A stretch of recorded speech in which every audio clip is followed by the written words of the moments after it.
Ice addiction, इसे मेटएम्फेटामीन कहते हैं या कुछ लोग इसे रेड नेक कोकेन कहते हैं। इसकी current status notorious street drug की तरह है। मेटएम्फेटामीन की एक कॉम्प्लिकेटेड हिस्ट्री है।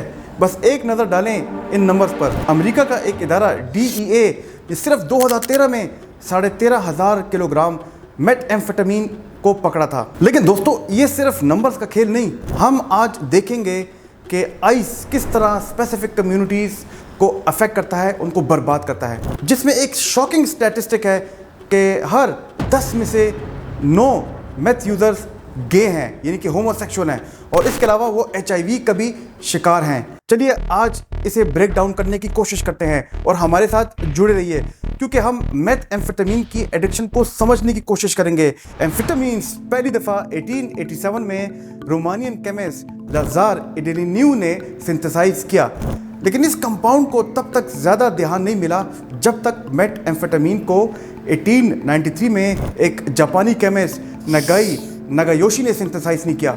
अब दोनों सब्सटेंसेस फेनाइलथामीन के डेरिवेटिव्स हैं और इनमें स्टिमुलेंट प्रॉपर्टीज़ हैं, जिस वजह से इनकी मेडिकल एप्लीकेशंस पर तलाश शुरू हुई। अगर मैं स्टिमुलेंट प्रॉपर्टीज़ की बात करूं तो इसका मतलब ये दिमाग को स्टिमुलेट करती हैं, आपकी फोकस करने की एबिलिटीज़ को ज़्यादा करती हैं, आपकी कंसंट्रेशन को बढ़ा सकती हैं। इसका इस्तेमाल देखा गया वर्ल्ड वॉर 2 में, और अलाइड और एक्सेस पावर्स ने स्टिमुलेंट्स के पोटेंशियल को तब समझा, जो कि उन्होंने सोल्जर्स की परफॉर्मेंस को ज़्यादा करने के लिए इस्तेमाल किया। इसका ख़ास तौर पर इस्तेमाल देखा गया जर्मन आर्मी में, और ये जर्मन सोल्जर्स में डिस्ट्रीब्यूट हुई परविटिन नाम के एक मेटएम्फेटामीन बेस्ड टैबलेट में, और उन्होंने अपने सोल्जर्स की परफॉर्मेंस को ज़्यादा करने के लिए ये टैबलेट दी। जापानी पायलट्स भी मेटएम्फेटामीन का इस्तेमाल करते थे, जिसे ये समझा जाता था कि इससे उनकी मोटिवेशन और डिटर्मिनेशन बढ़ती है, और अगर जंग के दौरान उनको सुसाइड मिशंस पे जाना पड़े तो वो अपनी हाई मोटिवेशन से ये असर अंजाम देते हैं। काफ़ी ऐसी कंडीशंस थी जिसमें मेटएम्फेटामीन को प्रिस्क्राइब किया गया। इसमें सबसे ज़्यादा शामिल थी ओबेसिटी, यानी कि ज़्यादा वजन। उसके अलावा ये देखा गया कि पार्किंसंस बीमारी, जो कि एक न्यूरोलॉजिकल डिसऑर्डर है जिनमें इंसान के हाथ पाँव हिलते हैं, डिप्रेशन की बीमारी में भी बहुत कारआमद साबित हो रही है, और उससे ज़्यादा नार्कोलेप्सी। बच्चों की एक बीमारी है attention deficit hyper activity disorder, उनमें एम्फेटामीन को फर्स्ट लाइन के तौर पर दिया गया था, लेकिन बाद में देखा गया कि मेटएम्फेटामीन के बहुत ज़्यादा साइड इफ़ेक्ट्स हैं और उसको बंद करना पड़ा। FDA ने इसका इस्तेमाल ख़त्म कर दिया। लेकिन फिर क्या था दोस्तों, अमेरिका में लोगों ने इसका रिक्रिएशनल इस्तेमाल किया। अब आता है गांव के लोग, लेबर्स और मजदूरकार, जिनको पता चल गया कि अगर हमने दिन में 8 से 16 घंटे काम करना है तो मज़ीद 8 घंटे काम करने के लिए हमें एम्फेटामीन लेना पड़ेगा। लेकिन ये बात दोस्तों खाली ड्राइवर्स और मजदूरों तक नहीं रही। अब कॉलेज यूनिवर्सिटी में भी पता चल चुका था कि कोई ऐसी चीज़ आ गई है कि जो कि आपकी कंसंट्रेशन फोकस को बढ़ाती है, उससे आप नींद भी कम कर सकते हैं और आपकी पढ़ाई भी ज़्यादा होती है, आपकी प्रोडक्टिविटी ज़्यादा हो सकती है। यहाँ पे मैं जिक्र करना चाहूँगा कि दोस्तों हमारे पास बहुत ऐसे वालिदैन आते हैं जो कि अपने बच्चों के आइस के इस्तेमाल से बड़े परेशान होते हैं। तो यहाँ पे मैं बताना चाहूँगा कि हमारे 2 ऐसे इंस्टीट्यूट्स हैं जहाँ पे हम आइस का इलाज करते हैं। सबसे पहले नंबर पर आता है इबादत हॉस्पिटल, जो कि पेशावर में वाक़या है, और यहाँ पर हम आइस और दीगर नशावर अद्वियात के मरीज़ों का इलाज करते हैं। और उसके अलावा हमारा एक और इंस्टीट्यूट है ग्रीनफील्ड हॉस्पिटल बनीगाना में, जहाँ पे हमारे पास काफ़ी ऐसे अच्छे घरानों के मरीज़ आते हैं जिन्हें हम दाखिल करते हैं। इन दोनों इंस्टीट्यूट्स का लिंक और इनके नंबर नीचे डिस्क्रिप्शन में लिखे गए हैं। इसके अलावा हमारे पास बहुत ऐसे लोग आते हैं, उनको समझ नहीं आती कि आइस की एडिक्शन कहते किसे हैं। तो मैं आपको बताता हूँ कि आइस के एडिक्शन के क्या अहम नुकात हैं, और मैं आपको बता रहा हूँ 12 ऐसे नुकात। अगर इसमें से 6 या ज़्यादा पॉइंट्स आपके करीबी बंदे में शामिल है तो उसको आइस की एडिक्शन हो गई है। पहले नंबर पे आता है टॉलरेंस, यानी कि बर्दाश्त करना।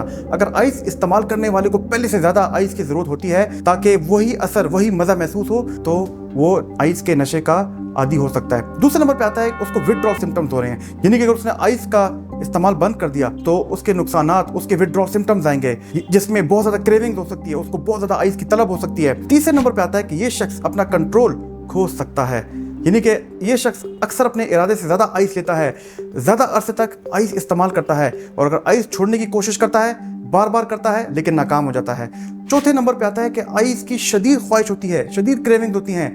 इस शख्स को बढ़ चढ़ कर आइस लेने की ख्वाहिश होती है, और इसका सोचना मुश्किल हो जाता है कि किसी और चीज़ के बारे में ये सोचे, सिर्फ आइस के बारे में सोचता रहता है। 5वें नंबर पे ये अपनी जिम्मेदारियों को नज़रअंदाज कर लेता है, आइस का इतना ज़्यादा इस्तेमाल करता है कि ये अपने काम अपना स्कूल, अपने घर के फ़राइज़ को बिल्कुल नज़रअंदाज कर लेता है और सिर्फ आइस के बारे में सोचता रहता है। छठे नंबर पे इसको पता होता है कि आइस मुझे नुकसान दे रही है फिजिकली, जिस्मानी तौर पे और ज़हनी तौर पे, फिर भी ये आइस का इस्तेमाल करता रहता है। सातवें नंबर पे ज़्यादा वक्त आइस पीने पे गुजारे। आठवें नंबर पे इसके सोशल, समाजी या तफरीही जितनी भी इंटरटेनमेंट, जितने भी काम थे, इन सबको छोड़ दे।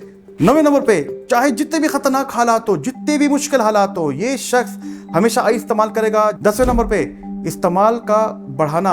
11वें नंबर पे ये साइकोलॉजिकल डिपेंडेंस हो जाता है, यानी कि ये शख्स आइस का इस्तेमाल अपनी स्ट्रेस, एंग्जाइटी या डिप्रेशन को ख़त्म करने के लिए भी इस्तेमाल करता है। और आखिरी और 12वें नंबर पे इसको लगता है कि जो मेरी समाजी या शख्सी मसाइल हैं, तो आइस मेरा दोस्त है, घर वालों या काम के लोगों के साथ ताल्लुक में बार बार मसाइल आएंगे, लेकिन आइस का इस्तेमाल नहीं छोड़ेगा। दोस्तों, ये तो डिपेंडेंसी क्राइटेरिया हो गया आइस के इस्तेमाल का, लेकिन कुछ ऐसे तरीके हैं आइस के, आप भी जानना चाहेंगे कि आइस के इस्तेमाल करने के क्या तरीके हैं। पहले नंबर पे आता है बल्ब तरीका, जिसे मैं एनर्जी सेवर या एनर्जी बल्ब मेथड भी कहता हूँ। ये आइस के क्रिस्टल्स किसी भी एनर्जी सेवर पे या किसी भी बल्ब में रख देते हैं और उस बल्ब को नीचे से आग लगाते हैं, जलाते हैं। वो उस बल्ब से जो भी धुआं प्रोड्यूस होता है, जो भी फ्यूम्स प्रोड्यूस होता है, उसको ये सूंघते हैं। दूसरा तरीका, वो अपने मुंह में पानी रखते हैं और उसके अलावा वो फॉइल पे आइस रखते हैं और फॉइल के नीचे वो आइस को गर्म करते हैं। तीसरा तरीका भी है जो कुछ लोग इस्तेमाल करते हैं, उसको हुक्का तरीका कहते हैं, जिसको वो हुक्के में रख के आइस का इस्तेमाल करते हैं। चौथे नंबर पे ये भी मैंने देखा है कि बहुत चंद लोग ऐसे हैं जो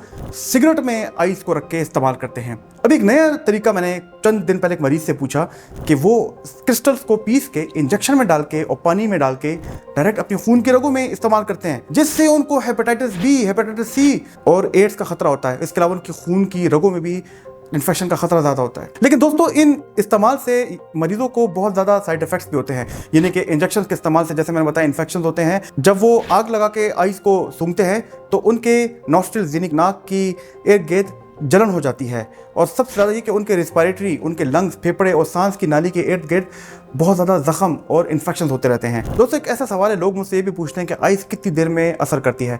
ये डिपेंड करता है कि आप किस तरीके से आइस यूज़ कर रहे हैं। अगर आप इंजेक्शन से यूज़ कर रहे हैं तो तकरीबन 2 से 4 मिनट में आपको ये किक देती है, आपको ये खुशी दिलाती है। अगर आप ये सूंघने के तरीके से ले रहे हैं, जिसको एनर्जी बल्ब मेथड या पन्नी वाला मेथड कहते हैं, तो अगेन ये आपको 4 से 8 मिनट में आपको किक देती है। अगर आप ये किसी और तरीके से कर रहे हैं, सिगरेट वाले मेथड में करें, तो आपकी 10 मिनट में किक देती है। तो आइस के लेने के तरीके पे डिपेंड करता है कि आपको कितनी जल्दी आपको किक देती है। ये भी बहुत ज़रूरी है कि आपको पता चले कि आइस आपकी बॉडी में कितनी देर तक रहती है। आपके पेशाब में ये तकरीबन 4 से 8 दिन तक रहती है, आपके खून में भी ये 3 से 6 दिन तक रहती है, लेकिन आपके बालों में ये तकरीबन 3 महीने तक रहती है। लेकिन दोस्तों, क्या आपने सोचा है कि आइस आपके दिमाग में क्या नुकसान पैदा करती है? आपके दिमाग का एक न्यूरो हार्मोन है जिसे हम डोपामिन कहते हैं। डोपामिन का काम होता है कि आपके दिमाग में खुशी पैदा करे। आप जब भी कोई अच्छा काम करें, लेट्स सपोज कि अगर आपने 4 किलोमीटर वॉक किए, तो उस वॉक के आखिर में आपको ये रिवॉर्ड देते हैं, आपको खुशी का एहसास देते हैं, जिसको हम यूफोरिया कहते हैं, यानी कि एक किक देते हैं। आप जब भी आइस पीते हैं तो आपके अंदर ये मैसिव डोपामिन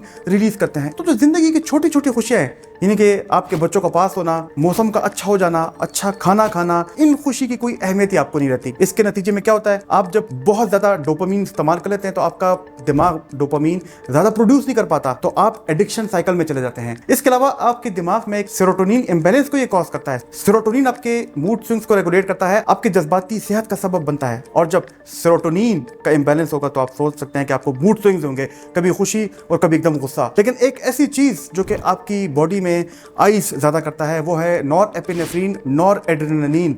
आपकी बॉडी में स्ट्रेस हार्मोन को ज्यादा करता है। आपकी बॉडी फाइट और फ्लाइट में रहती है, यानी कि आपकी बॉडी हाइपर एक्टिव रहती है, स्ट्रेस में रहती है, एंग्जाइटी में रहती है, और सबसे बदतर आपकी नींद खराब होती है। इन्हीं चीजों को लेके अगर हम short term effects of ice को देखें, मेटएम्फेटामिन को देखें, तो आइस और जितने भी दूसरे स्टिमुलेंट्स हैं जिसमें कोकेन है, वो इस तरह के असरात पैदा करते हैं। ये आपके मूड, आपके जज्बात को और आपकी जिस्मानी सेहत की सेंसेशन को खास तौर पर तब्दील कर सकते हैं। लेकिन ये डिपेंड करता है कि आपकी क्वांटिटी क्या है और आप कितने अरसे से ले रहे हैं और आप किस तरीके से ले रहे हैं। अगर मैं सबसे पहले बात करूं आइस की, तो इसका यूफोरिक इफेक्ट है। ये जल्दी से आपको खुशी देता है डोपामिन की वजह से, और ये बहुत थोड़ी क्वांटिटी के साथ भी देता है। इसकी वजह से आप समझते हैं कि आइस तो बहुत जबरदस्त चीज है। उसके अलावा काफी स्टूडेंट्स, काफी पेशेंट्स मुझे आके कहते हैं कि जब हम आइस लेते हैं तो हमारे अंदर एक एनहांस्ड एनर्जी आती है, हमें लगता है कि हम सुपर नेचुरल पावर्स हमारे अंदर आ गई हैं। इसके साथ साथ ऐसे लोग भी हैं कि आइस के इस्तेमाल के साथ उनकी एपेटाइट खत्म हो जाती है, उनकी नींद खत्म हो जाती है, उनकी सांस की रफ्तार ज्यादा हो जाती है, उनका रिस्पायरेटरी रेट ज्यादा हो जाता है, उनकी दिल की धड़कन तेज हो जाती है। मुंह का खुश्क होना आइस के पेशेंट्स में बहुत ज्यादा देखा गया है और उसके अलावा उनके पट्टों में खिंचाव, मसल टेंशन भी देखा गया। लेकिन ये तो मैं आपको शॉर्ट टर्म बातें बता रहा हूँ, अब इसके लॉन्ग टर्म क्या नुकसान आते हैं। दोस्तों मेरे पास काफी ऐसे पेशेंट्स आते हैं कि जो आइस लेते हैं उनको पैनिक अटैक्स आते हैं, यानी कि घबराहट की बीमारी, शदीद घबराहट की बीमारी। उनको लगता है कि डॉक्टर साहब हम मर रहे हैं, हमारा सांस बंद हो रहा है, बस हमारी मौत वाकई होने वाली है। ये पैनिक अटैक्स होते हैं। मैंने इस पे भी वीडियो बनाई है, मेरे चैनल में जाकर जरूर चेक कीजिएगा। इसके अलावा ऐसे पेशेंट्स हैं कि जो आइस लेते हुए भी और आइस छोड़ने के बावजूद वो डिप्रेशन में चले जाते हैं। लेकिन सबसे बढ़ के ये कि जो भी आइस का नशा करते हैं 70% लोगों में ये देखा गया और रिसर्च ने भी साबित किया है कि उनको साइकोसिस की बीमारी होती है, उनको स्किज़ोफ्रेनिया भी हो सकता है। अच्छा, आइस के ऐसे भी कुछ मरीज होते हैं कि जिनको मीने की बीमारी हो जाती है, वो बाइपोलर अफेक्टिव डिसऑर्डर की बीमारी में भी जा सकते हैं। ये national institute on drug abuse ने कहा है कि long term ice use irreversible damage करता है ब्रेन को और आपके जज्बात, आपकी मेमोरी चली जाती है, फिर आप डिसीजन मेकिंग भी नहीं ले पाते, फिर आप एक बिल्कुल बुत के बुत बन जाते हैं। दोस्तों मेरे पास घर वाले बहुत आते हैं, वो कहते हैं कि हमारा बेटा, हमारा भाई, हमें पता नहीं क्या ये आइस का इस्तेमाल कर रहा है कि नहीं कर रहा। मैं आपको चंद ऐसी बातें बताऊंगा कि आपको अंदाजा हो कि वो भी आइस का इस्तेमाल कर रहे हैं नहीं कर रहे। सबसे पहले आता है डायलेटेड प्यूपिल्स, वेट लॉस। उनके अंदर पिछले 3-4-5 महीने से उनके एनर्जी लेवल बहुत ज्यादा हो रहा होगा और वो बहुत ज्यादा देर तक जागते रहेंगे, उनकी नींद कम हो जाएगी, उनको बहुत पसीना आएगा, उनकी हाइजीन बहुत पूरी होगी, वो अपना ख्याल नहीं रखेंगे। और इससे बढ़ के ये अगर आपको लगे कि उनके बिहेवियर में प्रॉब्लम आया है, अगर वो किसी पे बिला वजह शक कर रहे हैं, अगर आपको लगे कि वो कह रहे हैं कि जी मुझे कानों में आवाजें आती हैं, या वो कहते हैं कि कोई मुझ पर जादू तावीज कर रहा है, तो समझ जाइए कि वो आइस का इस्तेमाल कर रहा है। और अगर उनको बहुत ज्यादा मसल्स में इनवॉलंटरी मूवमेंट्स हैं, उनके मसल में बहुत ज्यादा ट्विचिंग हो, तो ये भी ऐसी निशानी है कि वो आइस का इस्तेमाल कर रहे हो। और अगर वो बहुत ज़्यादा बेचैन हो, उनको मूड स्विंग्स हो, कभी वो खामोश हो, कभी एकदम गुस्से में आ जाएं, तो ये भी आइस के इस्तेमाल होने की निशानी है। दोस्तों आखिर में इसके इलाज पे बात करते हैं। आइस एक बहुत खतरनाक नशा है, इसका इलाज भी मरीज पे डिपेंड करता है कि मरीज की कैफियत क्या है। सबसे पहले तो हमने डिटॉक्सिफिकेशन करनी होती है और डिटॉक्सिफिकेशन के जरूरी है कि मरीज को अस्पताल में दाखिल किया जाए। उस डिटॉक्सिफिकेशन के बाद मरीज का इलाज किया जाता है कि क्या मरीज पैनिक डिसऑर्डर में है, क्या मरीज डिप्रेशन में है, या क्या मरीज साइकोसिस में है, और उन अलामात की बेस पे उन मरीज का इलाज किया जाता है। इसमें हम एंटी डिप्रेशंस भी देते हैं, इसमें हम एंटी एंजाइटी ड्रग्स भी दे सकते हैं, इसमें हम एंटी साइकोटिक भी दे सकते हैं। लेकिन दोस्तों खाली डिटॉक्सिफिकेशन इलाज नहीं है, खाली दवाइयाँ इलाज नहीं है। मरीज को चाहिए होती है कि वो डिटॉक्सिफिकेशन के बाद रिकवरी में जाए और फिर उसकी प्रॉपर रिहेबिलिटेशन हो, उसकी साइकोथेरेपी हो। उसने आइस का इस्तेमाल क्यों किया, क्या उसने अपनी प्रोडक्टिविटी को बढ़ाने के लिए किया, क्या उसने शोगल मेले में किया, क्या उसने टेंशन में आके किया कि वो टेंशन से निजात पाने के लिए उसने आइस का इस्तेमाल किया। ये सब काम रिहेबिलिटेशन पे होता है, उसकी पर्सनैलिटी के साथ काम होता है, उसकी काफ़ी चीज़ों पर काम होता है। तो लिहाजा इसलिए बहुत ज़रूरी है कि उसको किसी अच्छे इदारे में दाखिल किया जाए। दोस्तों कैसे लगी आपको आज की वीडियो? अगर ये वाली वीडियो मेरी पसंद आई है तो मेरी ये वाली भी वीडियो देखना आपको ज़रूर से फ़ायदा होगा। मुझे उम्मीद है कि आपको आज की वीडियो से काफ़ी फ़ायदा हुआ होगा। अगर आपको लगता है कि कोई बंदा आइस या किसी दीगर नशे वाली अद्वियात से दो चार है तो उससे वीडियो ज़रूर शेयर करना, क्योंकि मैं चाहता हूँ कि इन वीडियोज़ के जरिए आपकी साइकोलॉजी को रेजिलिएंट बनाऊँ और आपकी पर्सनैलिटी में पॉजिटिव चेंजेस लाऊँ। तो मेरे साथ जुड़े रहिएगा। खुदा हाफिज़।